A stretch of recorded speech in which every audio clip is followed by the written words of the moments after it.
विद्यार्थी भाइ बहिनीहरू नमस्कार। म बुद्धिबहादुर खड्का, श्री माध्यमिक विद्यालय गौरीगञ्ज भरतपुर 8 चितवनको शिक्षक। आज म भरतपुर महानगरपालिका वडा नम्बर 8 गौरीगञ्जको गौरीकृष्ण डेरी चोकको नजिकै रहेको भीम केसीको घरमा बसेर भाइ बहिनीहरूसँग छलफल गरिरहेको छु। म आफ्नो भाडामा लिएको कोठाभित्र बसिरहेको छु। पक्कै पनि भाइ बहिनीहरू आफ्नो घरमा छौँ र यो रेडियो सुनिरहेका छौँ। आज म भाइ बहिनीहरूसँग कक्षा 6 को पेशा, व्यवसाय र प्रविधि शिक्षा भन्ने विषयको इकाइ 1 को पाठ 3 स्थानीय स्तरका व्यावसायिक पेशाहरू र पाठ 4 शिक्षणसँग सम्बन्धित पेशा अन्तर्गत रहेर छलफल गर्दछु। यसभन्दा अघि 12 गतेको छलफलमा हामीले इकाइ 1 कै पाठ 1 पेशाको परिचय तथा महत्त्व र पाठ 2 नेपालका परम्परागत पेशाहरूसँग सम्बन्धित भएर हामीले छलफल गरेका थियौँ। आज हामीले छलफल गर्ने विषयवस्तुहरू स्थानीय स्तरका व्यावसायिक पेशाहरूको परिचय र शिक्षण पेशाको अर्थ रहेको छ। भाइ बहिनीहरू, आजको छलफल पश्चात तिमीहरूले स्थानीय स्तरमा रहेका व्यावसायिक पेशाहरूको परिचय भन्न र लेख्न सक्नेछौ। त्यसैगरी शिक्षण पेशाको अर्थ बताउन पनि सक्नेछौ। सबैभन्दा पहिला म भाइ बहिनीहरूसँग स्थानीय स्तरका व्यावसायिक पेशाहरूको परिचय अन्तर्गत रहेर छलफल गर्दछु। एकपटक भाइ बहिनीहरूले सोच त, तिम्रो घर गाउँमा, तिम्रो विद्यालयको नजिकै कस्ता कस्ता व्यावसायिक पेशाहरू सञ्चालनमा रहेका छन् होला? एकपटक सोच त। पक्कै पनि भाइ बहिनीहरूले सम्झ्यौ होला, तिम्रो घर वरपर, तिम्रो विद्यालय नजिकै कुखुरा पालन, गाई पालन, बाख्रा पालन जस्ता पेशाहरू सञ्चालन गरिरहेका छन्। त्यसैगरी कोही मानिसहरू मौसमी तरकारी खेती, कसैले फलफुल खेती, कसैले अचार बनाउने काम, कसैले मैनबत्ती उत्पादन गर्ने काम, कसैले मौरी पालन गर्ने काम, यस्ता विविध प्रकारका व्यावसायिक पेशाहरू गरेको सम्झे होला। हो, यस्ता पेशाहरू सबै ठाउँमा यी सबै प्रकारका पेशाहरू अवलम्बन गरिएको हुँदैन। सबै ठाउँमा सबै प्रकारका व्यवसायहरू गरिएको हुँदैन। भूगोल अनुसार, ठाउँ अनुसार यस्ता फरक फरक प्रकारका पेशाहरू अवलम्बन गर्न सकिन्छ। पहाडमा, हिमालमा गरिने व्यावसायिक पेशा भिन्न हुन सक्छ। जस्तो कि पहाड तथा हिमालमा भेडा पालन, राडी पाखी बनाउने, छुर्पी बनाउने, जडीबुटी उत्पादन गर्ने जस्ता व्यावसायिक पेशाहरू अवलम्बन गरिएका हुन सक्छन्। भने चितवन र चितवनको भरतपुर महानगरपालिकाभित्र गाई पालन, बाख्रा पालन, अचार बनाउने, फलफुल खेती गर्ने, कुखुरा पालन जस्ता व्यवसायहरू सञ्चालनमा रहेका हुन सक्छन्। यसरी ठाउँ अनुसार व्यावसायिक पेशाहरूमा भिन्नता हुन सक्छ। यस्ता प्रकारका जुनसुकै व्यावसायिक पेशाहरू सञ्चालन गर्नका लागि भाइ बहिनीहरू जसले व्यवसाय सञ्चालन गर्दछ त्यस्ता व्यक्तिहरूसँग व्यावसायिक सिपको आवश्यकता पर्छ, प्राविधिक सिपको आवश्यकता पर्दछ। व्यावसायिक तथा प्राविधिक सिपको ज्ञान बिना व्यवसायकर्ताहरूले व्यवसायहरू सञ्चालन गर्न सक्दैनन्। सर्वप्रथम भाइ बहिनीहरूसँग व्यवसाय भनेको के हो भन्ने सन्दर्भमा म छलफल गर्न चाहन्छु। पक्कै पनि मानिसहरूले आफ्नो जीवन धान्नका लागि, जीवन निर्वाह गर्नका लागि विभिन्न प्रकारका कामहरू गरिरहेका हुन्छन्। हो, यस्ता जीवन निर्वाह गर्नका लागि, जीवन धान्नका लागि गरेका विभिन्न प्रकारका काम धन्दाहरू नै व्यवसाय हुन् सामान्य अर्थमा। यसलाई विशेष ढङ्गले अर्थाउँदा मानिसका आफ्नै योग्यताहरू हुन्छन्, क्षमताहरू हुन्छन्। तिनै योग्यता र क्षमताका आधारमा मानिसले विशेष प्रकारका काम तथा उद्यमहरू गरेका हुन्छन्। तिनै काम तथा उद्यमलाई नै व्यवसाय भनिन्छ। जस्तो कृषि क्षेत्रमा ज्ञान भएका मानिसहरूले कृषि व्यवसाय अवलम्बन गर्दछन्। विभिन्न उद्योग सम्बन्धी ज्ञान भएका मानिसहरूले उद्योग व्यवसाय गर्दछन्। पर्यटनसँग सम्बन्धित योग्यता, क्षमता, ज्ञान भएका मानिसहरूले पर्यटन व्यवसायको सुरुवात गर्दछन्। यसरी आफूसँग भएको योग्यता र क्षमताका आधारमा विशेष काम वा उद्यमको सुरुवात गर्नु, सञ्चालन गर्नु नै व्यवसाय हो। यस्ता प्रकारका व्यवसायहरूले स्थानीय स्तरमा, राष्ट्रिय स्तरमा, अन्तर्राष्ट्रिय स्तरमा व्यापार उद्योग सञ्चालन गर्ने काम गरिरहेको हुन्छ। साथै यिनीहरूले विभिन्न प्रकारका सेवाहरू पनि प्रदान गरिरहेका हुन्छन्। यस्ता व्यावसायिक पेसाहरूले मात्र वस्तु उत्पादन गर्ने काम मात्रै गरेका हुँदैनन्, सेवा प्रदान गर्ने काम पनि गरिरहेका हुन्छन्। मानिसहरूसँग आफूसँग जुन प्रकारको ज्ञान छ, सिप छ, अनुभव छ, जति पुँजी छ, त्यसलाई लगानी गरेर केही काम गर्न चाहन्छन् र आफ्नो जीविकोपार्जन गर्न चाहन्छन्। हो, यही कुराले नै, यही चाहनाले नै मानिसलाई व्यवसाय गर्नका लागि गजगजाउने गर्छन्, व्यवसाय गर्नका लागि प्रेरणा प्रदान गर्ने गर्दछ। र त भाइ बहिनीहरू, हामीले व्यावसायिक पेसा के हो भन्ने सन्दर्भमा विभिन्न उदाहरणबाट छलफल गर्यौं। अब स्थानीय स्तरका व्यवसाय पेसा भनेको के हो त भनेर हामी छलफलमा केन्द्रित हुन्छौं। विशेष गरी हाम्रै घर गाउँमा, हाम्रै छरछिमेकमा, हाम्रै समुदायमा, हाम्रै टोलमा भएका मानिसहरूले थोरै लगानी गरेर स्थानीय स्तरमा नै उपलब्ध भएका श्रमलाई, प्रविधिलाई प्रयोग गरेर र स्थानीय स्तरमा नै सञ्चालन गरिने विभिन्न प्रकारका व्यावसायिक पेसाहरू नै स्थानीय स्तरका व्यावसायिक पेसाहरू हुन्। जस्तो कि भाइ बहिनीहरू, अघि पनि तिम्रो घर गाउँमा, तिम्रो विद्यालय वरिपरि के कस्ता प्रकारका व्यावसायिक पेसाहरू सञ्चालन भएका छन् एकपटक सोच त। भन्दा मौरी पालन, माछा पालन, कुखुरा पालन, गाई पालन, अचार बनाउने, धूप बनाउने, मैनबत्ती बनाउने जस्ता काम वा व्यावसायिक पेसालाई सम्झ्यौ। हो, अहिले पनि तिमीहरूलाई मैले तिम्रो स्थानीय स्तरमा के कस्ता व्यावसायिक पेसाहरू सञ्चालन भएका छन् एकछिन सम्झ त भन्यो भने यस्तै प्रकारका पेसाहरू तिमीहरू सम्झनेछौ। हो, त्यसैले स्थानीय स्तरमा सञ्चालन हुने व्यावसायिक पेसाहरू अन्तर्गत मौरी पालन हुन सक्छ, माछा पालन, कुखुरा पालन, गाई पालन, बाख्रा पालन, मौसम अनुसारको तरकारी खेती, फलफुल खेती, हिमाल पहाडतिर जडीबुटी उत्पादन गर्ने काम, त्यसैगरी निगालो र बाँस आदिबाट डोको, डालो वा अन्य विभिन्न फर्निचरहरू बनाउने काम, त्यसैगरी सनपाटको रेसाबाट कार्पेट बनाउने, दरी बनाउने, बोरा बनाउने जस्ता काम, मैनबत्ती बनाउने काम, अचार बनाउने काम, धूप बनाउने काम, यी सबै स्थानीय स्तरका व्यावसायिक पेसाहरू।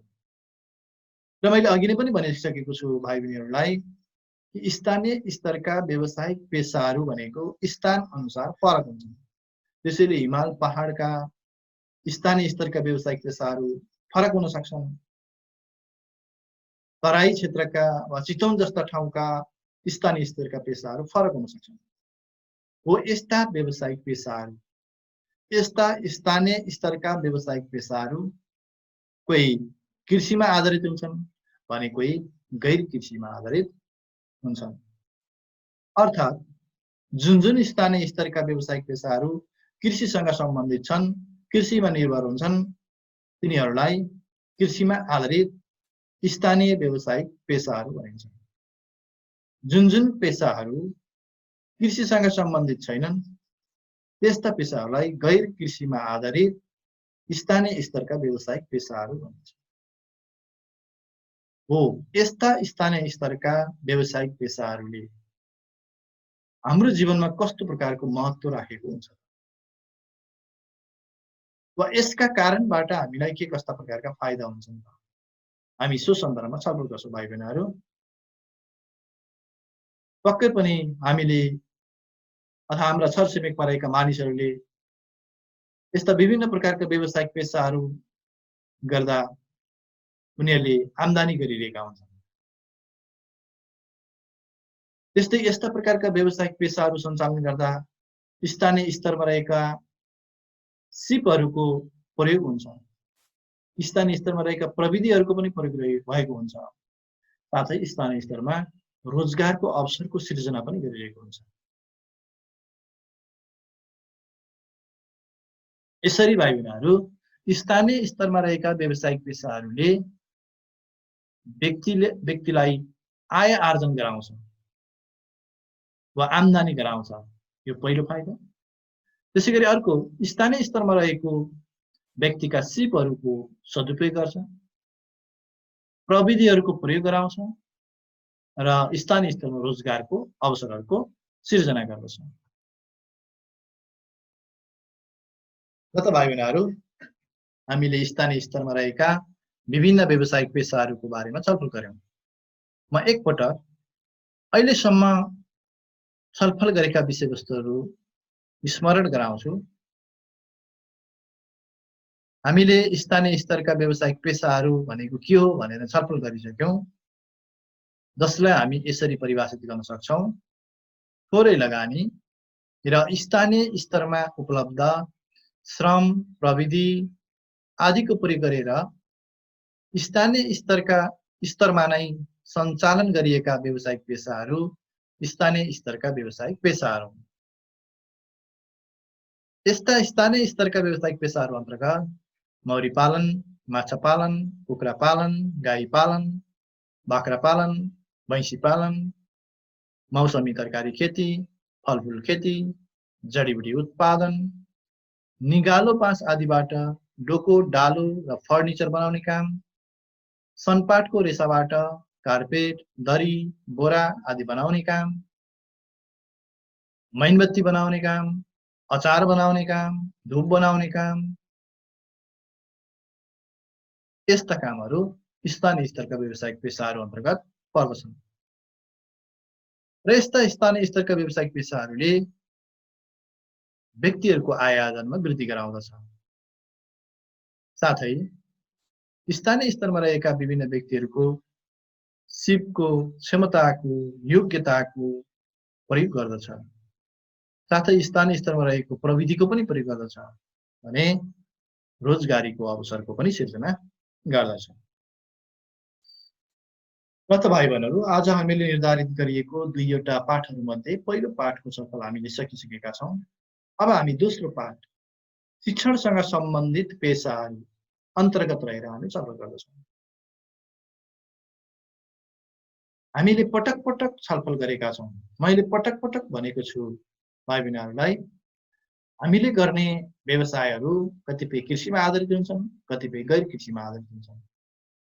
हो, यस्ता कृषिमा आधारित र गैर कृषिमा आधारित पेसाहरू मध्ये यो शिक्षण पेसा अथवा शिक्षकले गर्ने शिक्षण पेसा गैर कृषिमा आधारित पेसा हो।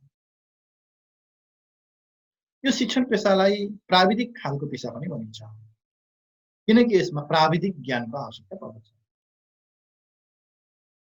कुनै पनि व्यक्ति शिक्षक बन्नका लागि, अझ भन्नुपर्दा असल शिक्षक बन्नका लागि उसँग शिक्षणसँग सम्बन्धित सिपको आवश्यकता पर्छ, शिक्षणसँग सम्बन्धित दक्षताको आवश्यकता पर्छ, सक्षमताको आवश्यकता पर्दछ।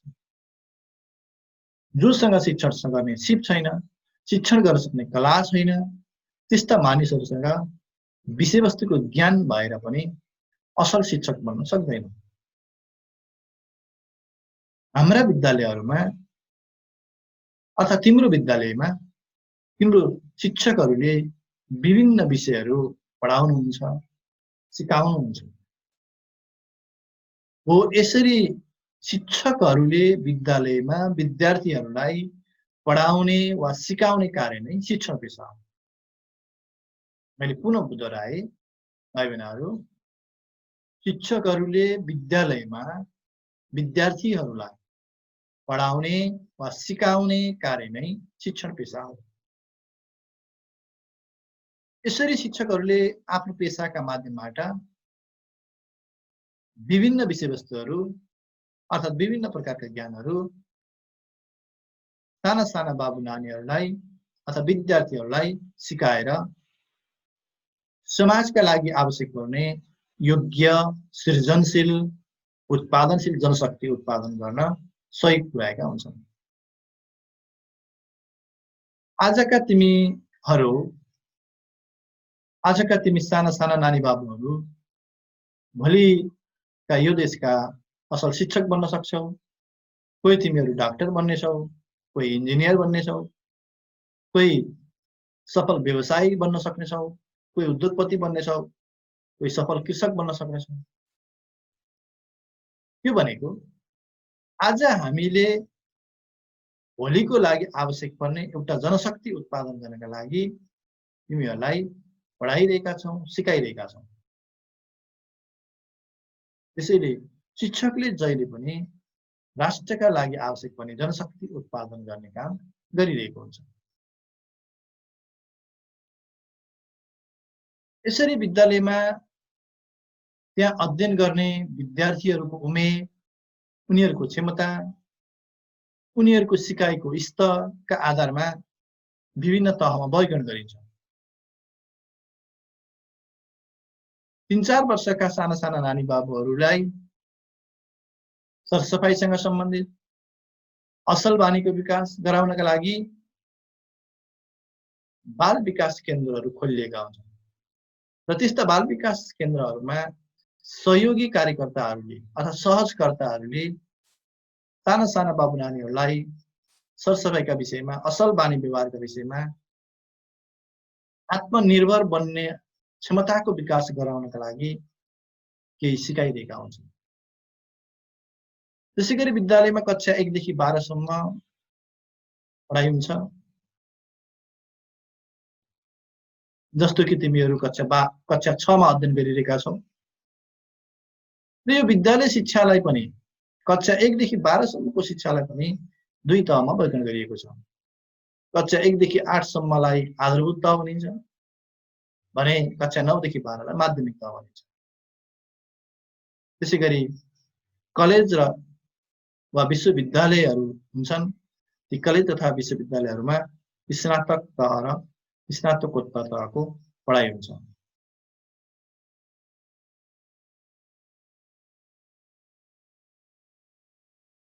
नेपालमा शिक्षण गर्नका लागि कम्तीमा पनि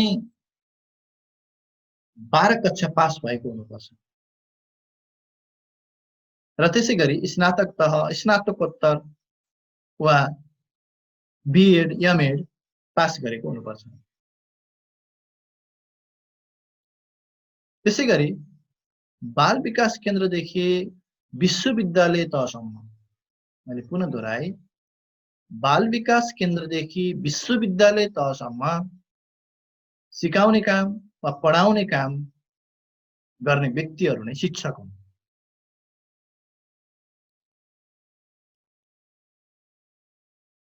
यसरी पूर्व प्राथमिक तहदेखि अर्थात् बाल विकास केन्द्रदेखि उच्च शिक्षासम्म संलग्न भएका शिक्षकहरूको शिक्षण पेशालाई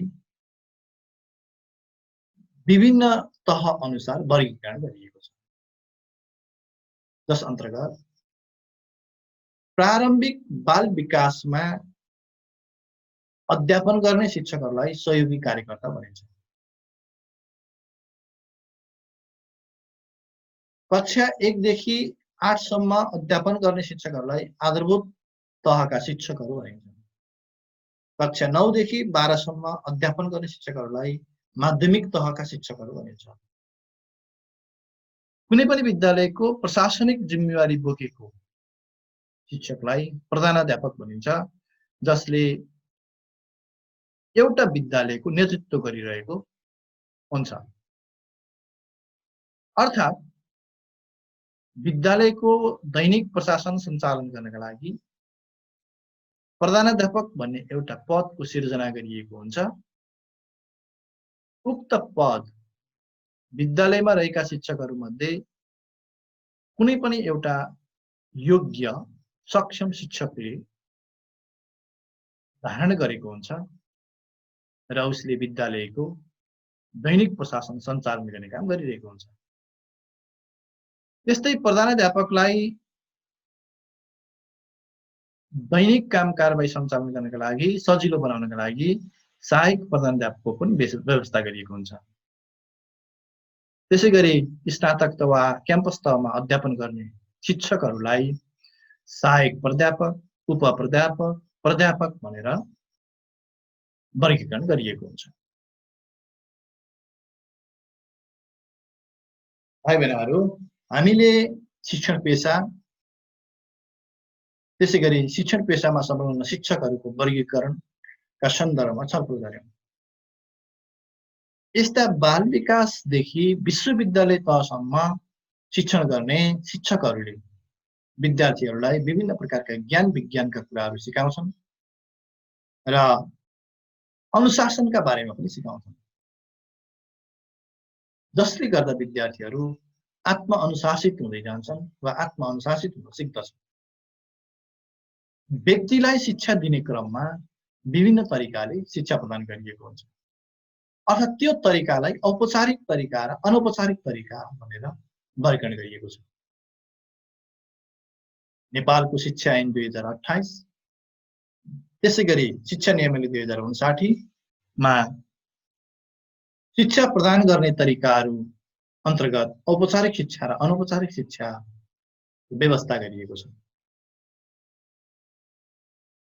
विद्यालय तहदेखि विश्वविद्यालय तहसम्मको शिक्षालाई औपचारिक शिक्षा भनिन्छ।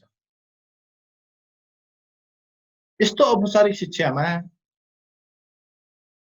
समय निर्धारण गरिएको हुन्छ, समय तोकिएको हुन्छ। दैनिक अध्ययन अध्यापन हुने समय तालिका निर्माण गरिएको हुन्छ।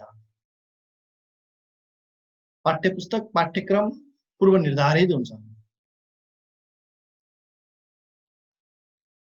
कहिलेकाहीँ विभिन्न समस्याहरूले गर्दा अर्थात् विभिन्न कारणहरूले गर्दा कतिपय व्यक्तिहरूले औपचारिक शिक्षाका माध्यमबाट पढ्न र लेख्न पाउँदैनन् अथवा औपचारिक शिक्षाका माध्यमबाट पढ्ने र लेख्ने अवसरबाट वञ्चित भएका हुन्छन्। त्यस्ता व्यक्तिहरूका लागि अथवा जसले औपचारिक शिक्षा प्राप्त गर्न सकेका हुँदैनन् त्यस्ता व्यक्तिका लागि अनौपचारिक शिक्षा कार्यक्रमको व्यवस्था गरिएको हुन्छ। अनौपचारिक शिक्षा अन्तर्गत विभिन्न साक्षरता कक्षाहरू सञ्चालन गरिएको हुन्छ। ती साक्षरता कक्षाहरूमा वा अनौपचारिक शिक्षामा सहजकर्ताहरूले सहभागीहरूलाई पढ्न लेख्न सिकाउने काम गर्दछन्। हामीले अर्थात् भाइ बहिनीहरूले सुनेकै होला, गाउँघरमा प्रौढ कक्षा, त्यसैगरी प्रौढ साक्षरता कक्षा, वैकल्पिक विद्यालय, खुल्ला विद्यालय, गृहिणी शिक्षा हो। यस्ता प्रकारका विद्यालय वा शिक्षा भनेको अनौपचारिक शिक्षा अन्तर्गत पर्ने शिक्षा हो। अथवा त्यसलाई साक्षरता शिक्षा पनि भन्न सकिन्छ। यस्तो बाल विकास केन्द्रदेखि विद्यालय तह र विश्वविद्यालय तहसम्म अध्यापन गर्नका लागि र शिक्षण गर्नका लागि शिक्षकहरूको लागि निश्चित योग्यता तोकिएको हुन्छ। त्यो तोकिएको योग्यता पूरा गरेका व्यक्तिहरूले मात्रै शिक्षण गर्न पाउँदछन् वा शिक्षण पेशा अवलम्बन गर्न सक्दछन्। सामान्यतया नेपालमा रहेको शिक्षा ऐन 2028 र शिक्षा नियमावली 2059 अनुसार शिक्षण पेशामा संलग्न हुनका लागि आवश्यक पर्ने योग्यताहरू यस्ता प्रकारका छन्। मैले फेरि भाइ बहिनीहरूलाई दोहोऱ्याए, नेपालको सन्दर्भमा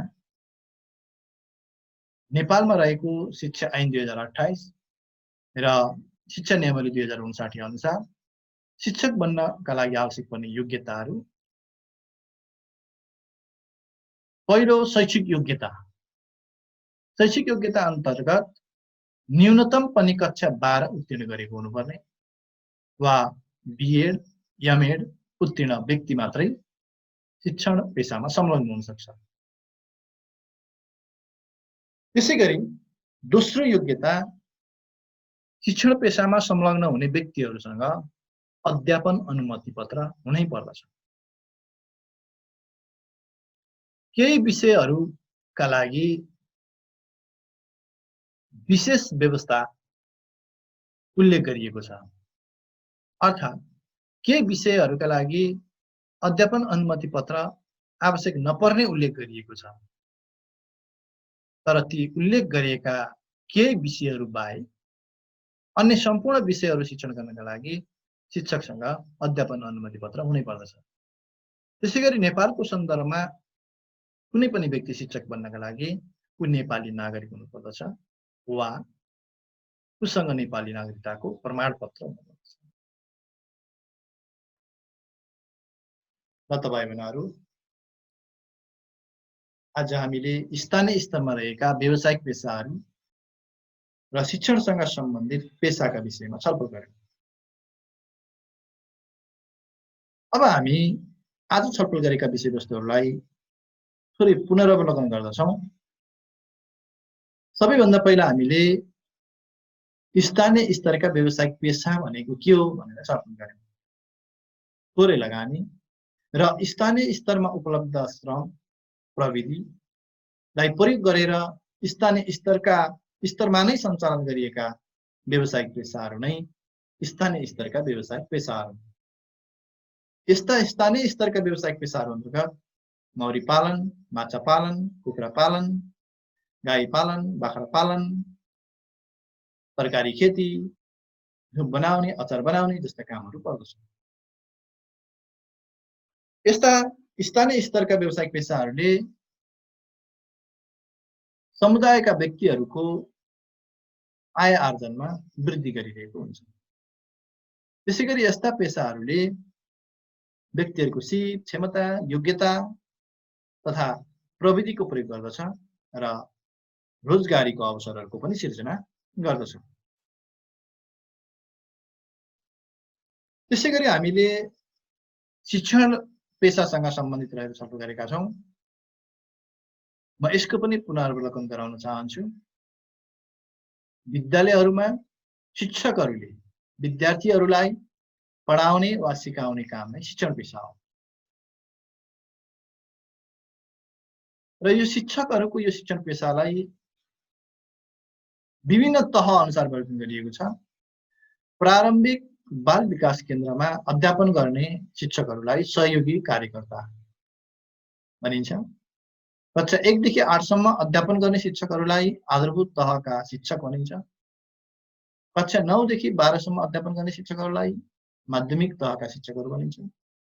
त्यसैगरी क्याम्पस तथा विश्वविद्यालय तहमा अध्यापन गर्ने शिक्षकहरूलाई सहायक प्राध्यापक, उपप्राध्यापक, प्राध्यापक जस्ता नामकरण गरिएको छ। र तपाईँ बहिनीहरू, आज हामी निर्धारित गरिएका पाठहरू छलफल गरिसकेका छौं। एका 1 अन्तर्गतको पाठ 3 र पाठ 4 मा केन्द्रित भएर छलफल गरिसकेका छौं। अब म भाइ बहिनीहरूलाई 1 हप्ताका लागि केही कामहरू दिन्छु। यी कामलाई आफ्नो परिवारका आमा बुबा, दाजु दिदी वा छिमेकीहरूसँग छलफल गरेर, सल्लाह गरेर, सोधेर यी प्रश्नहरूको उत्तर लेख्नु। सबैभन्दा पहिलो प्रश्न यस प्रकार रहेको छ। पेशा, व्यवसाय तथा प्रविधि शिक्षा विषयको पाठ्यपुस्तकको पेज नम्बर 5 मा सीताको सफलताको कथा उल्लेख गरिएको छ। उक्त सफलताको कथालाई अध्ययन गरेर सीताले आफ्नो व्यवसायमा सफलता प्राप्त गर्नुका कारणहरू के हुन् लेख। मैले अघि नै भने आमा बुबा, दाई दिदी वा छिमेकीहरूसँग सोधेर बुझेर मात्रै प्रश्नको उत्तर लेख्नु।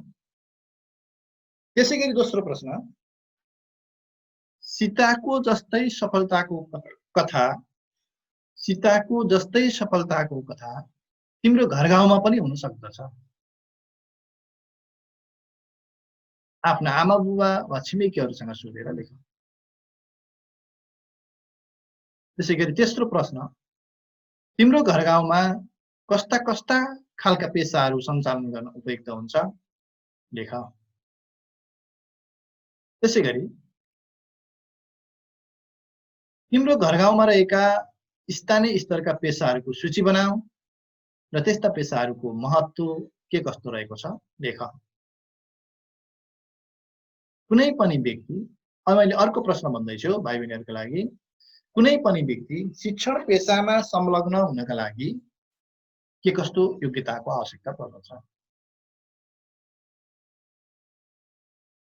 त्यसैगरी अर्को प्रश्न छ, अनौपचारिक शिक्षा कार्यक्रम कस्ता व्यक्तिहरूका लागि सञ्चालन गरिन्छ। ल त भाइ बहिनीहरू,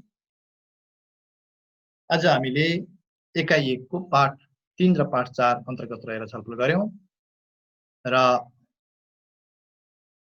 अर्को कक्षासम्मका लागि भनेर भाइ बहिनीहरूलाई मैले केही कामहरू दिएको छु। यो कामलाई ध्यानपूर्वक पाठ्यपुस्तक अध्ययन गरेर आफ्ना आमा बुबाहरूसँग सोधेर, दाइ दिदीसँग सोधेर वा छिमेकीहरूसँग सोधेर गर्न सक्नेछौ। पाठ्यपुस्तक पढ्दा, आमा बुबासँग सोध्दा, दाइ दिदीसँग सोध्दा वा छिमेकीहरूसँग सोध्दा पनि कतिपय तिम्रो समस्याहरू समाधान नहुन सक्छन्। यदि त्यसो भयो भने तिमीहरूले मलाई प्रत्यक्ष रूपमा फोन गरेर पनि सोध्न सक्नेछौ। सबैजनाले एकपटक मेरो फोन नम्बर अर्थात् मोबाइल नम्बर टिप्दा 9851223070 म फेरि भन्छु 9851223070। ल त भाइ बहिनीहरू, सबैजनाले राम्रोसँग अध्ययन गर्नु, भनेका कामहरू गर्नु, सिनर्जी आफ्नो सुन्दै गर्नु, आफ्नो स्वास्थ्यलाई अत्यन्त ख्याल गर्नु, घरमै बस्नु। ल त फेरि अर्को कक्षामा भेटौँला। नमस्कार, धन्यवाद।